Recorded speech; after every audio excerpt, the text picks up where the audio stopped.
The Five Orange Pips. The Adventures of Sherlock Holmes. By Arthur Conan Doyle. When I glance over my notes and records of the Sherlock Holmes cases between the years 82 and 90, I am faced by so many which present strange and interesting features that it is no easy matter to know which to choose and which to leave. Some, however, have already gained publicity through the papers, and others have not offered a field for those peculiar qualities which my friend possessed in so high a degree, and which it is the object of these papers to illustrate. Some, too, have baffled his analytical skill, and would be, as narratives, beginnings without an ending, while others have been but partially cleared up, and have their explanations founded rather upon conjecture and surmise than on that absolute logical proof which was so dear to him. There is, however, one of these last which was so remarkable in its details, and so startling in its results, that I am tempted to give some account of it in spite of the fact that there are points in connection with it which never have been, and probably never will be, entirely cleared up. The year 87 furnished us with a long series of cases of greater or less interest, of which I retain the records.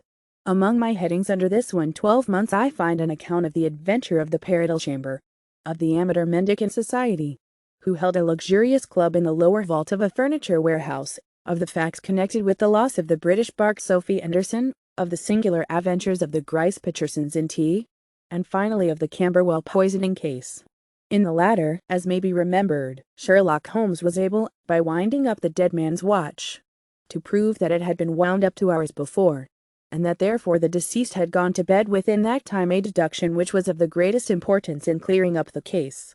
All these I may sketch out at some future date, but none of them present such singular features as the strange train of circumstances which I have now taken up my pen to describe.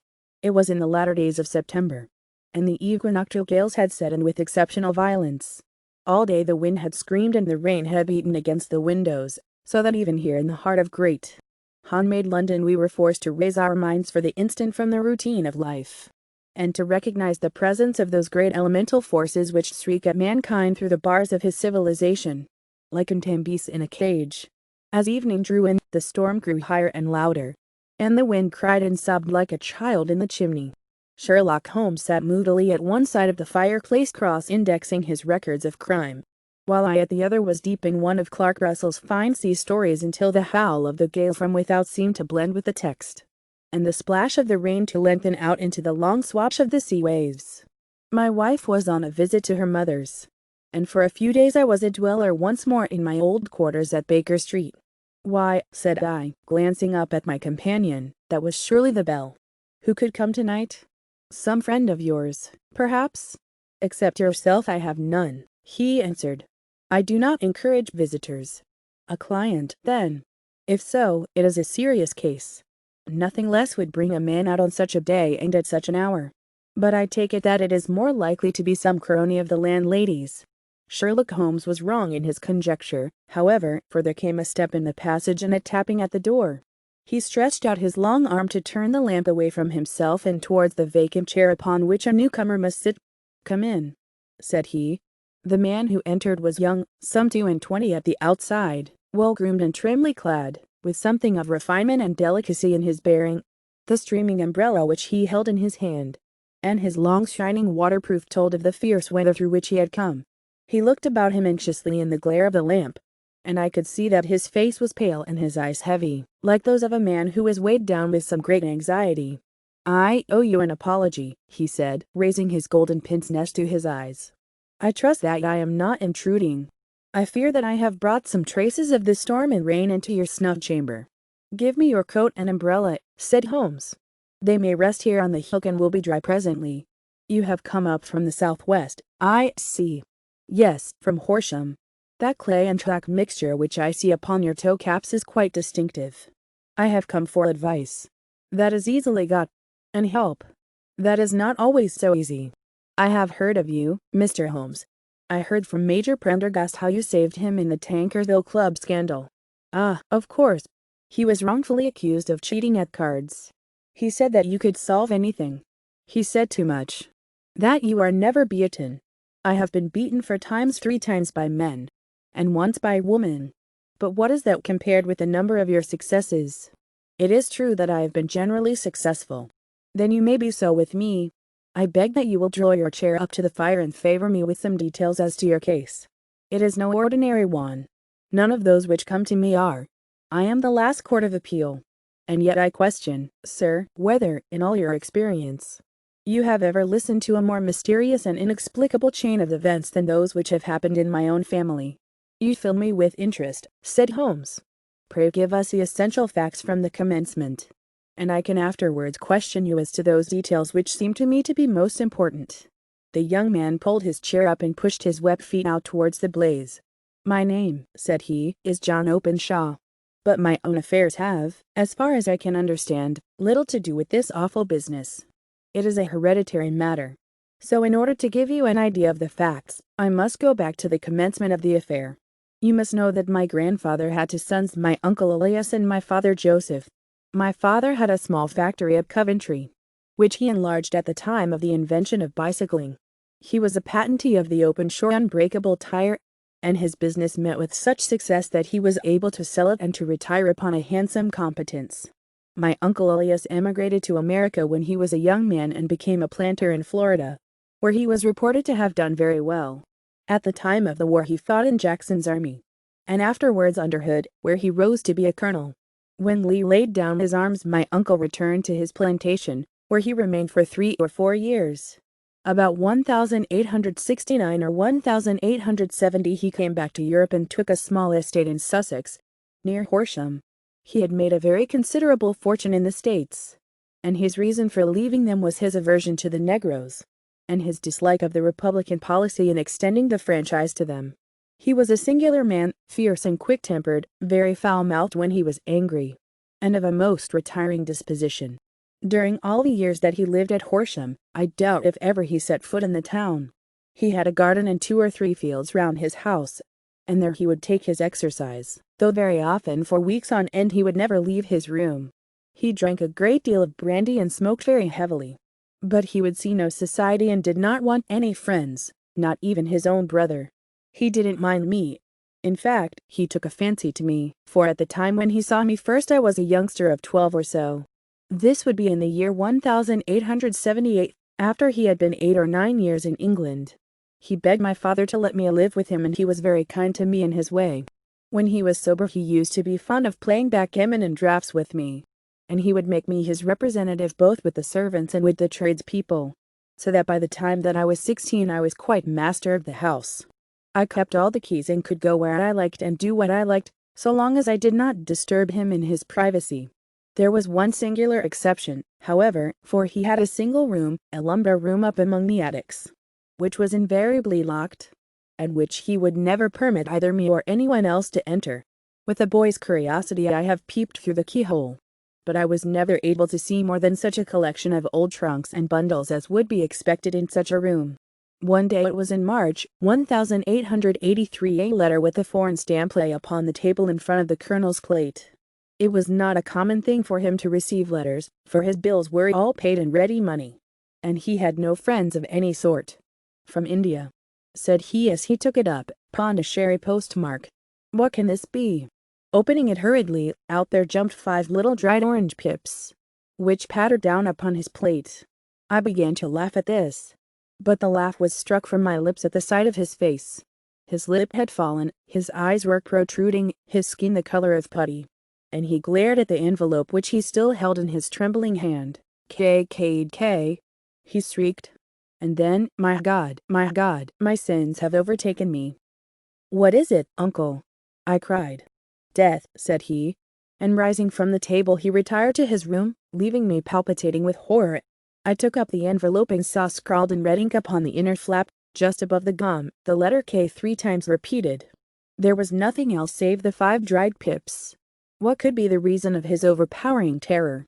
I left the breakfast table, and as I ascended the stair I met him coming down with an old rusty key, which must have belonged to the attic, in one hand, and a small brass box, like a cash box, in the other. They may do what they like, but I'll checkmate them still, said he with an oath. Tell Mary that I shall want a fire in my room today, and send down to Fordham, the Horsham lawyer. I did as he ordered, and when the lawyer arrived I was asked to step up to the room. The fire was burning brightly, and in the grate there was a mass of black, fluffy ashes as of burned paper, while the brass box stood open and empty beside it. As I glanced at the box, I noticed, with a start, that upon the lid was printed the treble K which I had read in the morning upon the envelope. "I wish you, John," said my uncle, "to witness my will. I leave my estate, with all its advantages and all its disadvantages, to my brother, your father, whence it will, no doubt, descend to you. If you can enjoy it in peace, well and good. If you find you cannot, take my advice, my boy, and leave it to your deadliest enemy. I am sorry to give you such a two-edged thing, but I can't say what turn things are going to take. Kindly sign the paper where Mr. Fordham shows you." I signed the paper as directed, and the lawyer took it away with him. The singular incident made, as you may think, the deepest impression upon me, and I pondered over it and turned it every way in my mind without being able to make anything of it. Yet I could not shake off the vague feeling of dread which it left behind, though the sensation grew less keen as the weeks passed and nothing happened to disturb the usual routine of our lives. I could see a change in my uncle, however. He drank more than ever, and he was less inclined for any sort of society. Most of his time he would spend in his room, with the door locked upon the inside. But sometimes he would emerge in a sort of drunken frenzy and would burst out of the house and tear about the garden with a revolver in his hand, screaming out that he was afraid of no man, and that he was not to be cooped up, like a sheep in a pen, by man or devil. When these hot fits were over, however, he would rush tumultuously in at the door and lock and bar it behind him, like a man who can brazen it out no longer against the terror which lies at the roots of his soul. At such times I have seen his face, even on a cold day, glisten with moisture, as though it were raised from a basin. Well, to come to an end of the matter, Mr. Holmes, and not to abuse your patience, there came a night when he made one of those drunken sallies from which he never came back. We found him, when we went to search for him, face downward in a little green scum pool, which lay at the foot of the garden. There was no sign of any violence, and the water was but 2 feet deep, so that the jury, having regard to his known eccentricity, brought in a verdict of suicide. But I, who knew how he winced from the very thought of death, had much ado to persuade myself that he had gone out of his way to meet it. The matter passed, however, and my father entered into possession of the estate, and of some £14,000, which lay to his credit at the bank. "One moment," Holmes interposed. "Your statement is, I foresee, one of the most remarkable to which I have ever listened. Let me have the date of the reception by your uncle of the letter, and the date of his supposed suicide." "The letter arrived on March 10th, 1883. His death was 7 weeks later, upon the night of May 2nd. "Thank you. Pray proceed." "When my father took over the Horsham property, he, at my request, made a careful examination of the attic, which had been always locked up. We found the brass box there, although its contents had been destroyed. On the inside of the cover was a paper label, with the initials of K repeated upon it, and letters, memoranda, receipts, and a register written beneath. These, we presume, indicated the nature of the papers which had been destroyed by Colonel Openshaw. For the rest, there was nothing of much importance in the attic save a great many scattered papers and notebooks bearing upon my uncle's life in America. Some of them were of the war time and showed that he had done his duty well and had borne the repute of a brave soldier. Others were of a date during the reconstruction of the Southern states, and were mostly concerned with politics, for he had evidently taken a strong part in opposing the carpet-bag politicians who had been sent down from the north. Well, it was the beginning of '84 when my father came to live at Horsham, and all went as well as possible with us until the January '85. On the 4th day after the New Year I heard my father give a sharp cry of surprise as we sat together at the breakfast table. There he was, sitting with a newly opened envelope in one hand and 5 dried orange pips in the outstretched palm of the other one. He had always laughed at what he called my cock and bull story about the colonel, but he looked very scared and puzzled now that the same thing had come upon himself. "Why, what on earth does this mean, John?" he stammered. My heart had turned to lead. "It is K, said I. He looked inside the envelope. "So it is," he cried. "Here are the very letters. But what is this written above them?" "Put the papers on the sundial," I read, peeping over his shoulder. "What papers? What sundial?" he asked. "The sundial in the garden. There is no other," said I. "But the papers must be those that are destroyed." "Pooh," said he, gripping hard at his courage. "We are in a civilized land here. Where does the thing come from?" From Dundee, I answered, glancing at the postmark. Some preposterous practical joke, said he. What have I to do with sundials and papers? I shall take no notice of such nonsense. I should certainly speak to the police, I said, and be laughed at for my pains. Nothing of the sort. Then let me do so. No, I forbid you. I won't have a fuss made about such nonsense.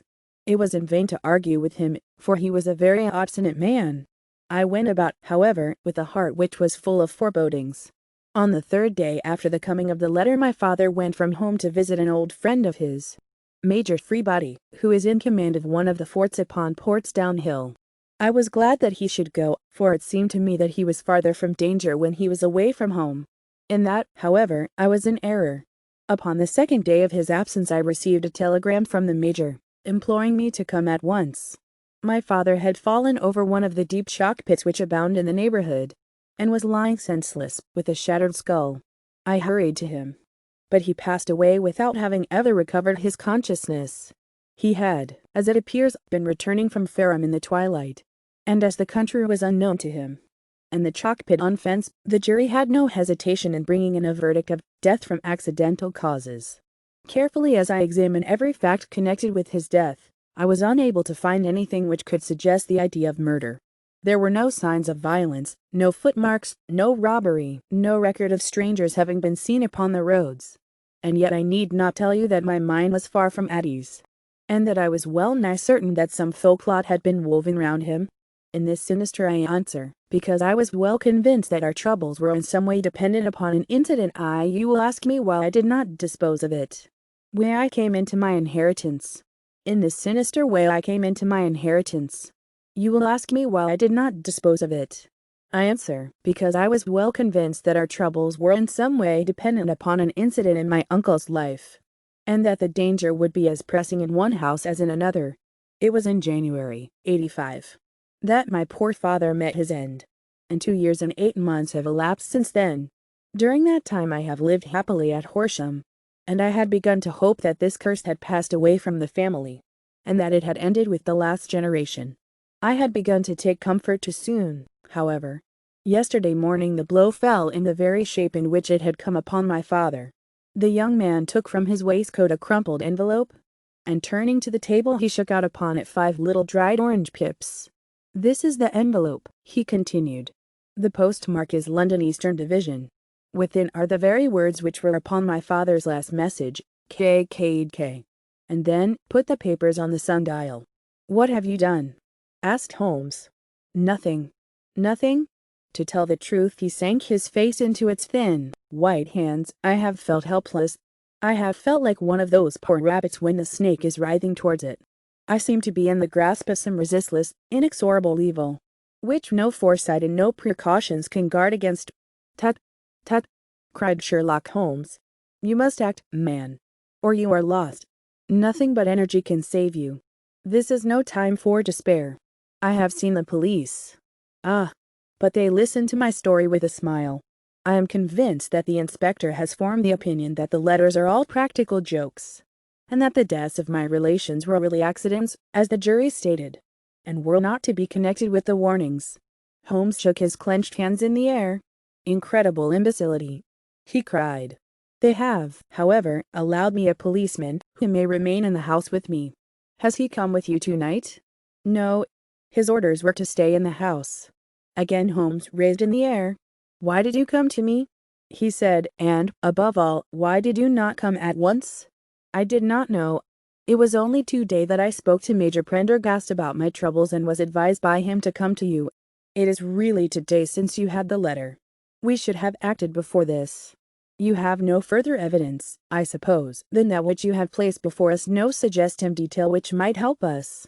There is one thing, said John Openshaw. He rummaged in his coat pocket, and, drawing out a piece of discolored, blue-tinted paper, he laid it out upon the table. I have some remembrance, said he, that on the day when my uncle burned the papers I observed that the small, unburned margins which lay amid the ashes were of this particular color. I found this single sheet upon the floor of his room, and I am inclined to think that it may be one of the papers which has, perhaps, fluttered out from among the others, and in that way has escaped destruction. Beyond the mention of pips, I do not see that it helps us much. I think myself that it is a page from some private diary. The writing is undoubtedly my uncle's. Holmes moved the lamp, and we both bent over the sheet of paper, which showed by its ragged edges that it had indeed been torn from a book. It was headed, March 1869, and beneath were the following enigmatical notices. 4th. Hudson came. Same old platform. 7th. Set the pips on Macaulay, Punga Moore, and John Swain of St. Augustine. 9th. Macaulay cleared. 10th. John Swain cleared. 12th. Visited Pam Moore. All well. Thank you, said Holmes, folding up the paper and returning it to our visitor. And now you must on no account lose another instant. We cannot spare time even to discuss what you have told me. You must get home instantly and act. What shall I do? There is but one thing to do. It must be done at once. You must put this piece of paper which you have shown us into the brass box which you have described. You must also put in a note to say that all the other papers were burned by your uncle, and that this is the only one which remains. You must assert that in such words as will carry conviction with them. Having done this, you must at once put the box out upon the sundial, as directed. Do you understand? Entirely. Do not think of revenge, or anything of the sort, at present. I think that we may gain that by means of the law.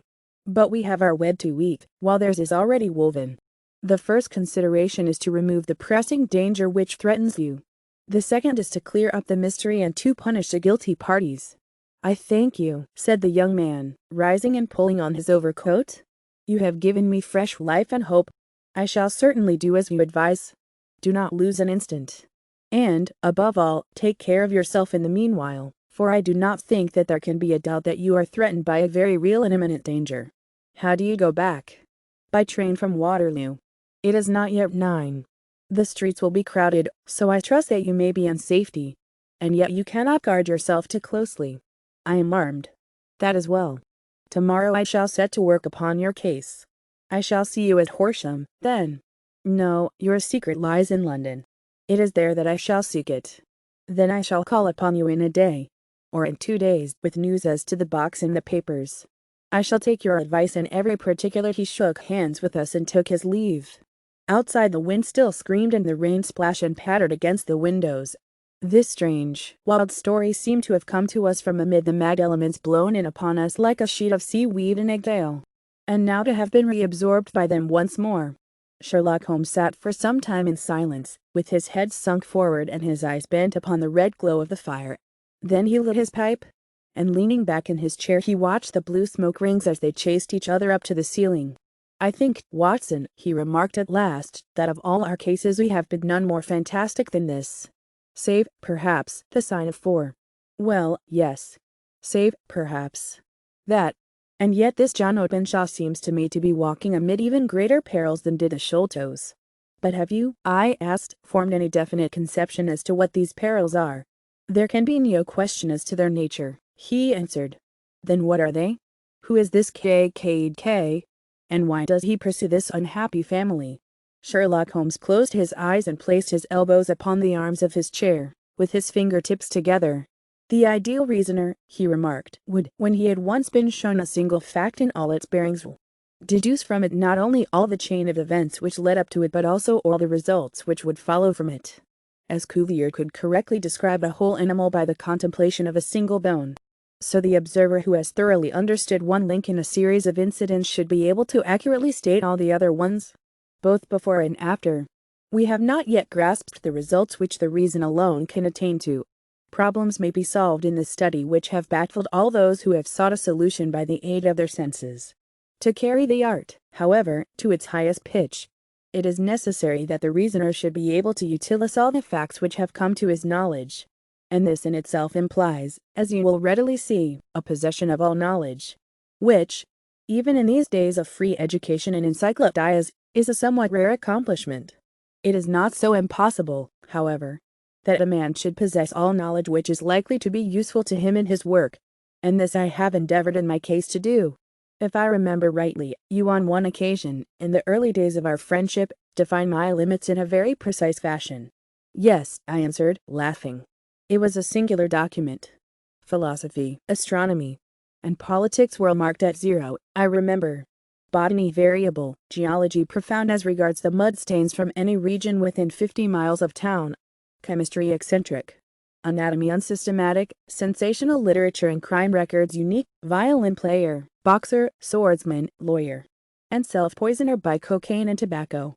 Those, I think, were the main points of my analysis. Holmes grinned at the last item. Well, he said, I say now, as I said then, that a man should keep his little brain attic stocked with all the furniture that he is likely to use, and the rest he can put away in the lumber room of his library, where he can get it if he wants it.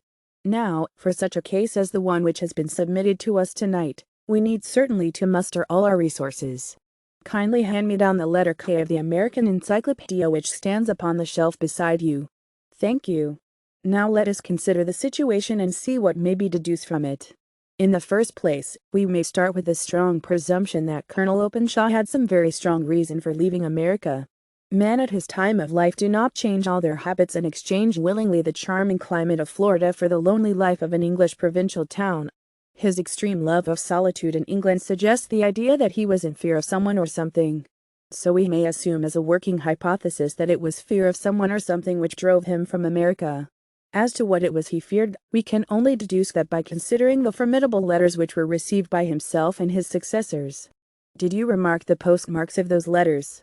The first was from Pondicherry, the second from Dundee, and the third from London. From East London. What do you deduce from that? They are all seaports. That the writer was on board of a ship. Excellent. We have already a clue. There can be no doubt that the strong probability is that the writer was on board of a ship.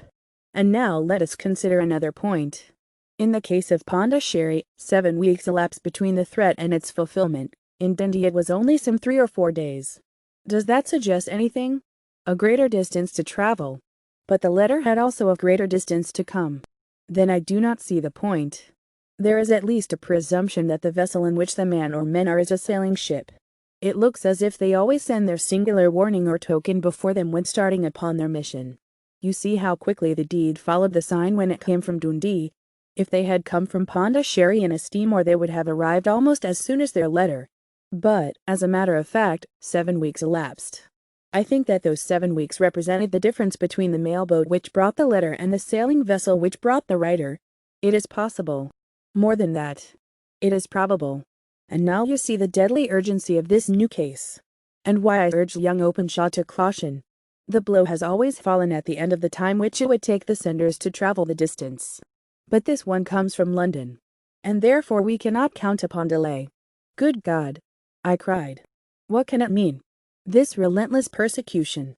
The papers which Openshaw carried are obviously of vital importance to the person or persons in the sailing ship. I think that it is quite clear that there must be more than one of them. A single man could not have carried out to death in such a way as to deceive a coroner's jury. There must have been several in it. And they must have been men of resource and determination. Their papers they mean to have, be the holder of them who it may. In this way you see K ceases to be the initials of an individual and becomes the badge of a society. But of what society? Have you never said Sherlock Holmes, bending forward and sinking his voice, have you never heard of the Ku Klux Klan? I never have. Holmes turned over the leaves of the book upon his knee. Here it is, said he presently. Ku Klux Klan. A name derived from the fanciful resemblance to the sound produced by cocking a rifle. This terrible secret society was formed by some ex-Confederate soldiers in the southern states after the Civil War, and it rapidly formed local branches in different parts of the country, notably in Tennessee, Louisiana, the Carolinas, Georgia, and Florida. Its power was used for political purposes, principally for the terrorizing of the Negro voters and the murdering and driving from the country of those who were opposed to its views. Its outrages were usually preceded by a warning sent to the marked man in some fantastic but generally recognized shape, a sprig of oak leaves in some parts, melon seeds, or orange pips in others. On receiving this the victim might either openly after his former ways, or might fly from the country. If he braved the matter out, death would unfailingly come upon him, and usually in some strange and unforeseen manner. So perfect was the organization of the society, and so systematic its methods, that there is hardly a case upon record where any man succeeded in braving it with impunity, or in which any of its outrages were traced home to the perpetrators. For some years the organization flourished in spite of the efforts of the United States government and of the better classes of the community in the South. Eventually, in the year 1869, the movement rather suddenly collapsed, although there have been sporadic outbreaks of the same sort since that date. You will observe, said Holmes, laying down the volume, that the sudden breaking up of the society was coincident with the disappearance of Openshaw from America with their papers. It may well have been cause and effect. It is no wonder that he and his family have some of the more implacable spirits upon their track. You can understand that this register and diary may implicate some of the first men in the South, and that there may be many who will not sleep easy at night until it is recovered. Then the page we have seen is such as we might expect. It ran, if I remember right, said the Pips to A, B, and C, that is, sent the society's warning to them. Then there are successive entries that A and B cleared, or left the country, and finally that C was visited, with, I fear, a sinister result for C. Well, I think, Doctor, that we may let some light into this dark place, and I believe that the only chance young Openshaw has in the meantime is to do what I have told him. There is nothing more to be said or to be done tonight, so hand me over my violin and let us try to forget for half an hour the miserable weather and the still more miserable ways of our fellow men. It had cleared in the morning, and the sun was shining with a subdued brightness through the dim veil which hangs over the great city. Sherlock Holmes was already at breakfast when I came down. You will excuse me for not waiting for you, said he. I foresee, a very busy day before me in looking into this case of young Openshaw's. What steps will you take? I asked. It will very much depend upon the results of my first inquiries. I may have to go down to Horsham, after all. You will not go there first. No, I shall commence with the city. Just ring the bell and the maid will bring up your coffee. As I waited, I lifted the unopened newspaper from the table and glanced my eye over it. It rested upon a heading which sent a chill to my heart. Holmes, I cried, you are too late. Ah, said he, laying down his cup, I feared as much. How is it done? He spoke calmly, but I could see that he was deeply moved. My eye caught the name of Openshaw, and the heading, Tragedy near Waterloo Bridge. Here is the account. Between 9 and 10 last night, Police Constable Cook, of the H Division, on duty near Waterloo Bridge, heard a cry for help and a splash in the water. The night, however, was extremely dark and stormy, so that, in spite of the help of several passers-by, it was quite impossible to effect a rescue. The alarm, however, was given, and, by the aid of the water police, the body was eventually recovered. It proved to be that of a young gentleman whose name, as it appears from an envelope which was found in his pocket, was John Openshaw, and whose residence is near Horsham. It is conjectured that he may have been hurrying down to catch the last train from Waterloo Station, and that in his haste and the extreme darkness he missed his path and walked over the edge of one of the small landing places for river steamboats. The body exhibited no traces of violence, and there can be no doubt that the deceased had been the victim of an unfortunate accident, which should have the effect of calling the attention of the authorities to the condition of the riverside landing stages. We sat in silence for some minutes, Holmes more depressed and shaken than I had ever seen him. That hurts my pride, Watson, he said at last. It is a petty feeling, no doubt, but it hurts my pride. It becomes a personal matter with me now, and, if God sends me health, I shall set my hand upon this gang. That he should come to me for help, and that I should send him away to his death. He sprang from his chair and paced about the room in uncontrollable agitation, with a flush upon his sallow cheeks and a nervous clasping and unclasping of his long thin hands. They must be cunning devils, he exclaimed at last. How could they have decoyed him down there? The embankment is not on the direct line to the station. The bridge, no doubt, was too crowded, even on such a night, for their purpose. Well, Watson, we shall see who will win in the long run. I am going out now. And to the police. No, I shall be my own police. When I have spun the west they may take the flies. But not before. All day I was engaged in my professional work, and it was late in the evening before I returned to Baker Street. Sherlock Holmes had not come back yet. It was nearly 10 o'clock before he entered, looking pale and worn. He walked up to the sideboard, and tearing a piece from the loaf he devoured it voraciously, washing it down with a long draught of water. You are hungry, I remarked. Starving. It had escaped my memory. I have had nothing since breakfast. Nothing? Not a bite. I had no time to think of it. And how have you succeeded? Well, you have a clue. I have them in the hollow of my hand. Young Openshaw shall not long remain unavenged. Why, Watson, let us put their own devilish trademark upon them. It is well thought of. What do you mean? He took an orange from the cupboard, and tearing it to pieces he squeezed out the pips upon the table. Of these he took 5 and thrust them into an envelope. On the inside of the flap he wrote S.H. for J. Oh, then he sealed it and addressed it to Captain James Calhoun, Bark Lone Star, Savannah, Georgia. That will await him when he enters port, said he, chuckling. It may give him a sleepless night. He will find it as sure a precursor of his fate as Openshaw did before him. And who is this Captain Calhoun? The leader of the gang. I shall have the others. But he first. How did you trace it, then?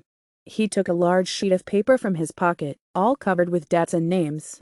I have spent the whole day, said he, over Lloyd's registers and files of the old papers, following the future career of every vessel which touched at the Pont de Sherry in January and February in '83. There were 36 ships of fair tonnage which were reported there during those months. Of these, one, the Lone Star, instantly attracted my attention, since, although it was reported as having cleared from London, the name is that which is given to one of the states of the Union. Texas, I think. I was not and am not sure which, but I knew that the ship must have an American origin. What then? I searched the Dundee records, and when I found that the bark Lone Star was there in January '85, my suspicion became a certainty. I then inquired as to the vessels which lay at present in the port of London. Yes, the Lone Star had arrived here last week. I went down to the Albert Dock and found that she had been taken down the river by the early tide this morning, homeward bound to Savannah. I wired to Gravesend and learned that she had passed some time ago. And as the wind is easterly, I have no doubt that she is now past the good winds and not very far from the Isle of Wight. What will you do, then? Oh, I have my hand upon him. He and the 2 mates are, as I learn, the only native-born Americans in the ship. The others are Finns and Germans. I know, also, that they were all 3 away from the ship last night. I had it from the stevedore who has been loading their cargo. By the time that their sailing ship reaches Savannah, the mailboat will have carried this letter, and the cable will have informed the police of Savannah that these 3 gentlemen are badly wanted here upon a charge of murder. There is ever a flaw, however, in the best laid of human plans. And the murderers of John Openshaw were never to receive the orange pips which would show them that another, as cunning and as resolute as themselves, was upon their track. Very long and very severe were the equinoctial gales that year. We waited long for news of the Lone Star of Savannah, but none ever reached us. We did at last hear that somewhere far out in the Atlantic a shattered stern post of a boat was seen swinging in the trough of a wave, with the letters LS carved upon it. And that is all which we shall ever know of the fate of the Lone Star.